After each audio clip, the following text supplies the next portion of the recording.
All right, YouTube, what is happening? This knife might be the best knife that Vosteed's ever made. It could be one of the better all-time EDC knives. It's saying a lot. This is first impressions video.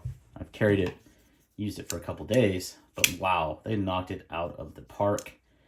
Featuring their top liner lock, which is super well done, as we've seen in the Raccoon series of knives. Was the first, well, actually, wasn't the first. It was the RS Chaos, I believe, was the first one. But this is the first budget knife they put it on, and now they're starting to add it to lots of stuff, which is awesome. Because it's probably like the best locking mechanism you can get, but in my opinion, because it's easy to access one-handed, there's no fingers in the way of the blade, unlike a frame lock or a liner lock. It's super strong. Spyderco made it forever ago, and then Smock decided to, hey, let's make it a button activated compression lock or liner lock, and then the patent expired, and boom, there you go.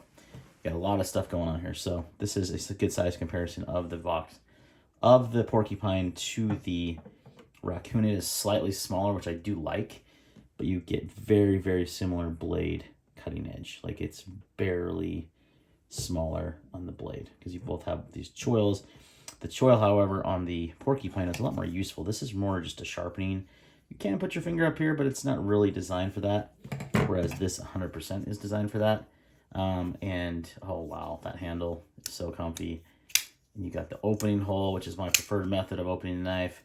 Super smooth action. This is the Copper Dune finished with the black micarta. It is freaking phenomenal. It does have skeletonized liners, deep carry wire pocket clip, which some people will not like. I love a wire clip personally. So, and then you can see on the Raccoon you have just a standard, but this is going to carry deeper because you can see where it ends here versus here on the Raccoon. So let's get some other size comparisons going. But man, oh man, super stoked on this knife.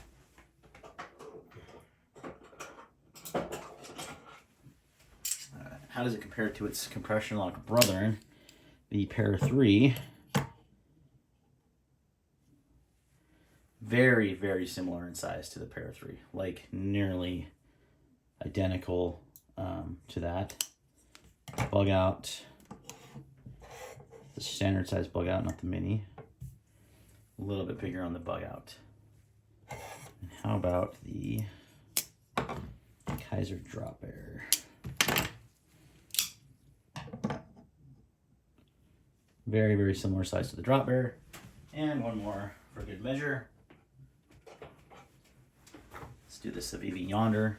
Also one of my new favorite knives. A little bit smaller, just to give you a little different comparison there.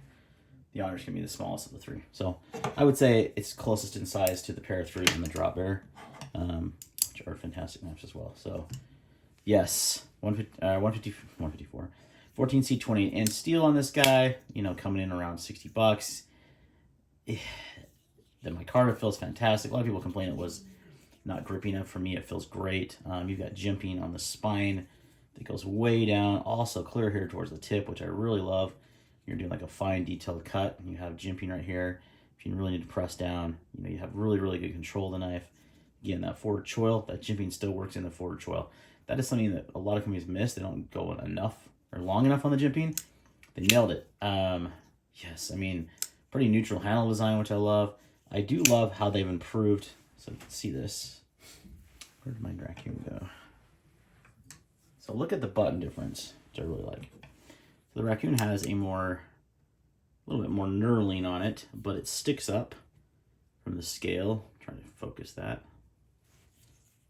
like that a lot more than, it's hard to actually see, but this recess in the cutout in the scale here, that's pretty flush. You're not going to accidentally activate it like you can with the Raccoon. So that's a nice upgrade on the button and on this design. So I hope they do that moving forward on all the designs that use the top liner lock, because that is pretty awesome.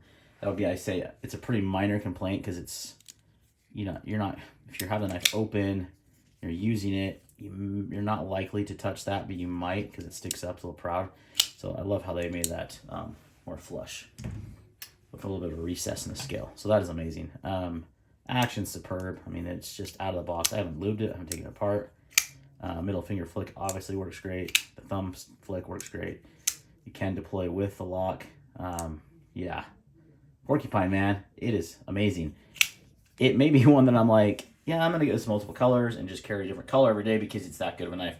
It reminds me, well, a lot of people have said this, and it does look a lot like the Rosie, the Roosevelts. It's like a budget version, but different locking mechanism, obviously, but very, very similar style design. Don't think they copied it, but it is because it's a pretty neutral handle design that a lot of people have done. But that is actually a really good comparison. So if you've always liked that design of that knife but don't want to try to hunt one down or pay, you know, upwards of $1,000, $500 to $1,000, depending on finish, and then you need to be able to get one if you want something that's budget friendly, this is your option. It comes in they're all sold out right now on Amazon, but I think they're going to drop them on their website soon, and it comes in white G10, gray G10, black micarta, natural micarta, and blue micarta. I believe are your color options. I think that's it. So lots of different options. Not surprised these sold out so quickly because this was a pretty hype knife. They were doing all kinds of... If you're not on the Vosteed Knives Facebook group, highly recommend you do so. You can find about a lot of new releases coming soon. But this, they nailed it, guys. Absolutely nailed it. So first impressions of this knife, it is fantastic. It easily beat the budget knife of the year of 2025. And it's only January. It's going to be hard. This is going to be the measuring stick of all budget knives moving forward this year. All right, guys. Thanks for watching, and we'll see you on the next video.